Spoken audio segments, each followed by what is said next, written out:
xukuumadda dawladda deegaanka Soomaalida Itoobiya oo sanadihii u dambeeyay dabar jari lahayd cadawga saboolnimada loona gaarsiin lahaa bulshada qaybaheeda kala duwan horumar waara nolol degan iyo jawi xasiloon ayaa waxay xukuumadda dawladda deegaanka Soomaalida Itoobiya xoogga saartay hirgelinta barnaamijka dib-u-dejinta ee la yiraahdo biyo baad beero cilmi iyo caafimaad marka la soo gaabiyana loo yaqaano baabaco waxaana xaqiiqaha inuu kaalin la xad ka qaadan doono mashruuca dib-u-dejintan cadilista saboolnimada haddaba mashruucan dib-u-dejinta oo ay xukuumaddu ka hirgelisay guud ahaanba deegaanka ayaa waxaa hubaala in sidii loogu talagalay looga midho dhaliyay haddaba maamulka degmada Feerfeer oo ay weheliyaan qaar ka mid ah mas'uuliyiinta gobolka Shabeelle ayaa si rasmi ah u bilaabay dejinta dadkii danyarta ahaa kuna wareejiyay guryihii gobashii iyo agabkii cuntada xoolihii iyo weliba dhul beereedkii loogu talagalay dadkaasi dib-u-dejinta ee degmada Feerfeer ugu horeyntiina waxaa goobtaas hadal ka soo jeediyay gudoomiye ku-xigeenka gobolka Shabeelle mudane Nuur Xayir Qaasim loogana warbixiyay ahmiyadda ay u leedahay dadkan dib-u-dejinta ay ku wareejiyeen guryihii agabkii iyo xoolihii iyo weliba dhul beereedkiiba waxaan joognaa degmadii Feerfeer degmada Feerfeer waxay dejinaysay 40 qoys maanta waxay bilowday inay soo dejiso dadkii ugu horeeyay ayadoo loodii iyo arigii iyo beertii iyo u diyaarisay ayaa muxuu ahaa waxay wada maanta inay bal xoolihii in ay iyo agabkii loogu talagalay inay tarakabsiiso shacabka iyadoo qoysasku u horeeyeen hadda aan goobjoog kala nahay iyadoo muxuu ahaa ay degayaan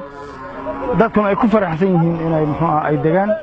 geestoodana waxaa iyana si wada jir aan ugu faahfaahiyay barnaamijkan dib-u-dejinta ee degmada Feerfeer ay ku wareejiyeen dadkii danyarta ahaa gudoomiyaha degmada Feerfeer mudane Maxamed Cabdi Cabdullaahi iyo madaxafiiseedka xafiiska maaliyadda horumarinta iyo dhaqaalaha ee degmadaasi Feerfeer Marwar Ruqayya Ismaaciil Cumar runtii markaan fiirino qorshahan baabacada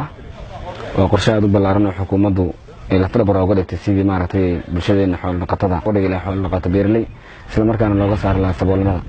runtii waxaan qaadanay qorshe guud oo 40 guri ah oo nooca bulkeetiga casriga lagu dhisayo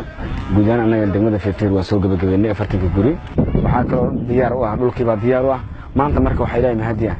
in xoolihii oo diyaara dadkiina maanta dejintii aan mataqaanay dejinayna maanta xagan aan ka suganay waxa weeyaan baabacada degmada Feerfeer taasoo aan ka fulinayna qabalaha abaali qorsheena aan fulinayno ee baabacada wuxuu ahaa dhismaha qoysaskan dejinay 40 qoys taasoo saad aragtaanba maxaa la yiraahdaa aan dhameystirnay dhismihii iyo guryaha iyo filimloodyadiiba taasoo maanta ay tahay maalintii aan ku wareejinayna qoysaska sidaad arkaysiinba iyagoo aan ku wareejinay agabkii iyo xoolihii lo'dii iyo arigii biyo gelinta oo reedi sidoo kale iyadana way dhameystiran tahay dhankoodana dadkii danyarta ahaa ee lagu wareejiyay guryahan agabka xoolaha iyo weliba dhul beereedkii oo aan la wadaagnay dareenkooda farxadeed ee ku wajahan agabkan iyo guryaha lagu wareejiyay ayaa noo sheegay waxaan lagu wareejiyay xoolihii oo dhameystiran beerihii oo dhameystiran daawadii beerta oo dhameystiran waxaa lagu wareejiyay dhammaan wixii dhammaay maacuuntii guri dhammaadsan lagu wareejiyay dawladda deegaanka Soomaalida Itoobiya way maxsan tahay Hilal Cabdi Nuur telefishinka caalamiga ee STV degmada Feerfeer ee gobolka Shabeelle.